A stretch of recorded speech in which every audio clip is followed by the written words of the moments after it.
as Sarah said, I'm Vanessa McKean and I'm the EDI manager at the Institute of Cancer Research. So I'd like to start by introducing the ICR and just explaining a little bit about what makes research institutes unique and sets us apart from universities.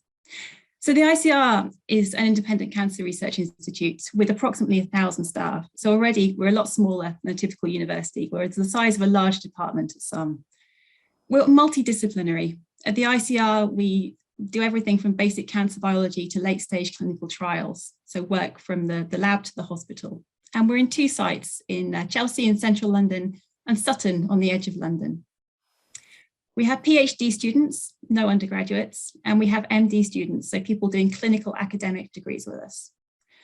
And unlike most of the UK university system, we have a tenure track system. I think our colleagues from Canada and America perhaps will know more about this than this will be familiar to you.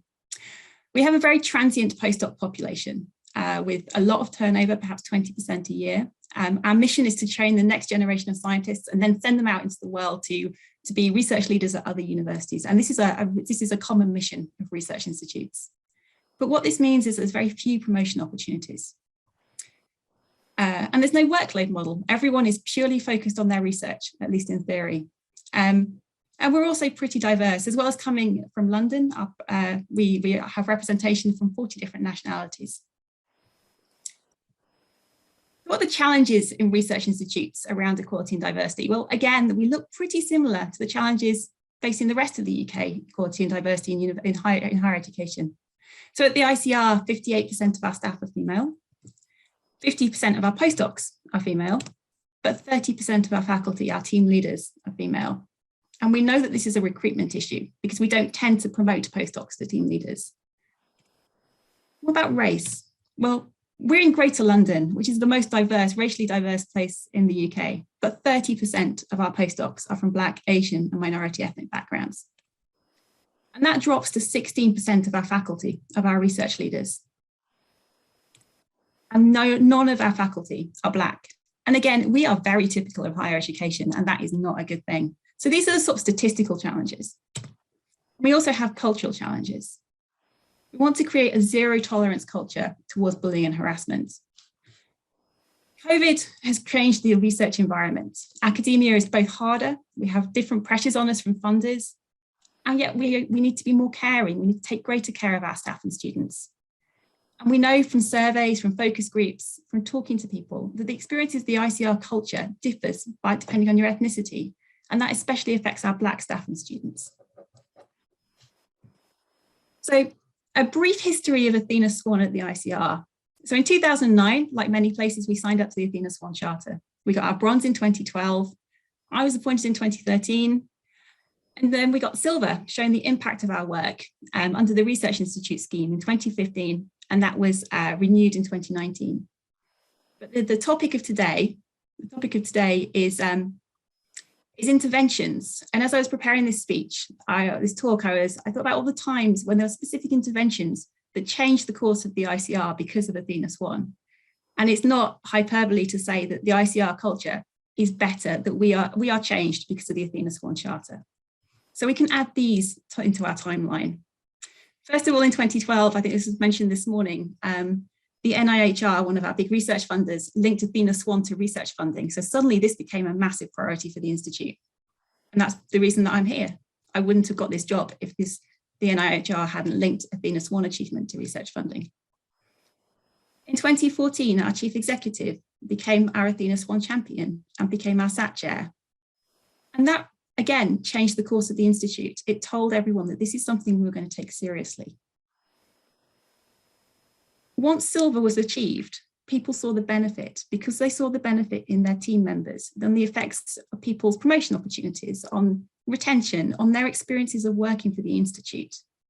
And this enabled us to do more. So Athena Swan's success bred other success. This may be very familiar to universities, but we set up equality networks, which we'd never had before, for our LGBT staff and students, and for our race equality and cultural heritage. We're the first institute to apply for Stonewall Workplace Equality Index to support our LGBT staff. And again, that would not have been possible without Athena Swan. And to pick up on one more thing, following Black Lives Matter, like many places, we put out a series of statements.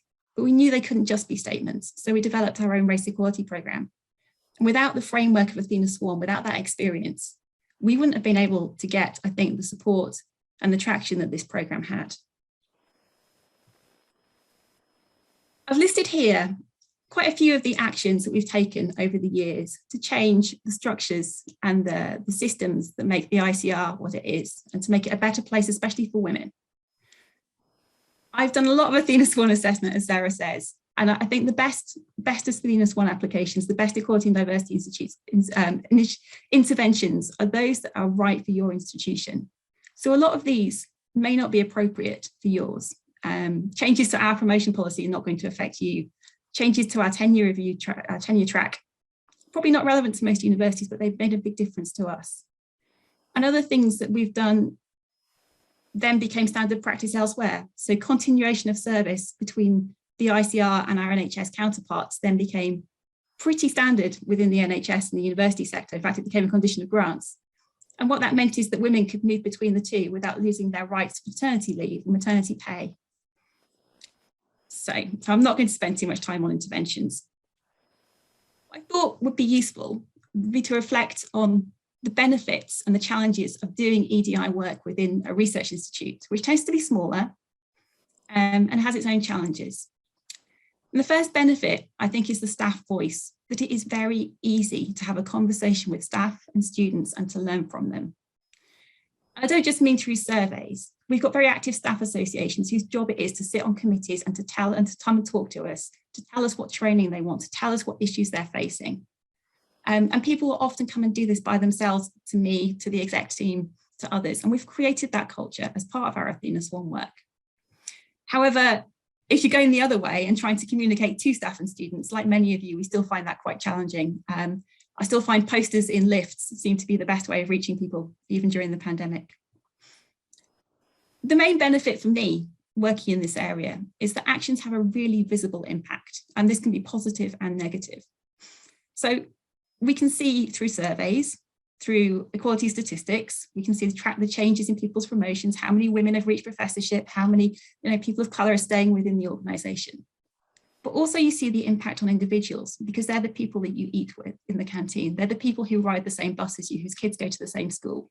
They're the people whose manager has seen something that you've done and put them on a leadership programme. And you can see the effects on their happiness and on their well-being. And you can see the effects when things go wrong as well. So that's a really, really important thing for me. And also, because of our size, we can do things which affect the whole organisation. So in I think it was 2017 or 2018, everyone in the Institute had active bystander training to give them the tools to address unacceptable behaviour as they saw it. And that was everyone from the chief executive to the PhD students. I'm not sure that any universities managed that yet. And Athena Swan created an ICR-wide continuous conversation on culture. And again, I put some of the ideas and initiatives that came out of conversations about Athena Swan here. So to pick out a few, a wellbeing programme, which has been absolutely essential during COVID. Small equality grants, giving people the opportunity to run their own equality projects and not rely on me. Our race equality programme, conference and training childcare. Of course, there were also challenges, and this is where I'd like to talk about this afterwards first, perhaps. So first, I'm the only EDI practitioner in the Institute, and I cannot do everything. So we have to embed Athena Swan and equality and diversity in everyone's work. So that's challenge one. How do we ensure that this is properly embedded? Creating change is the second challenge. As diversity practitioners, it's our job to make people uncomfortable, to change the way people are running an organisation, and to challenge those who have been successful in the organisation the way it used to be or the way it was. So how do you create that change, and how do you continuously create that change?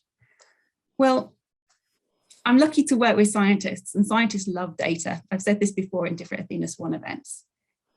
Luckily, with enough data, with enough evidence, my scientists' minds can be changed, but I know that isn't always the case in every institution. We've appointed executive level champions on race, on gender, on LGBT issues, and it's their job to be agitators, to speak for the group that they're representing. And that seems to be working. The Athena Swan framework gives us a framework for constant evaluation. And we have to learn from initiatives that don't go to plan. An example here would be anonymous recruitment, which we trialled last year. And whilst it's working for professional services, scientists rely on looking at papers and publications when making their selections. And if you can't see someone's name, you can't see their contribution to a paper. So we're rethinking that one. Something else that I found is that with a relatively high turnover, mostly of postdocs, our work is taken for granted.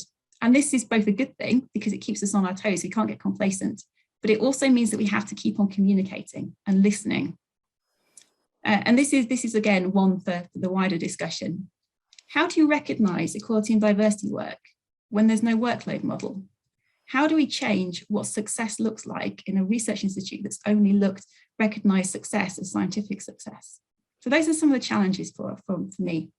And I'm going to leave it there. Thank you.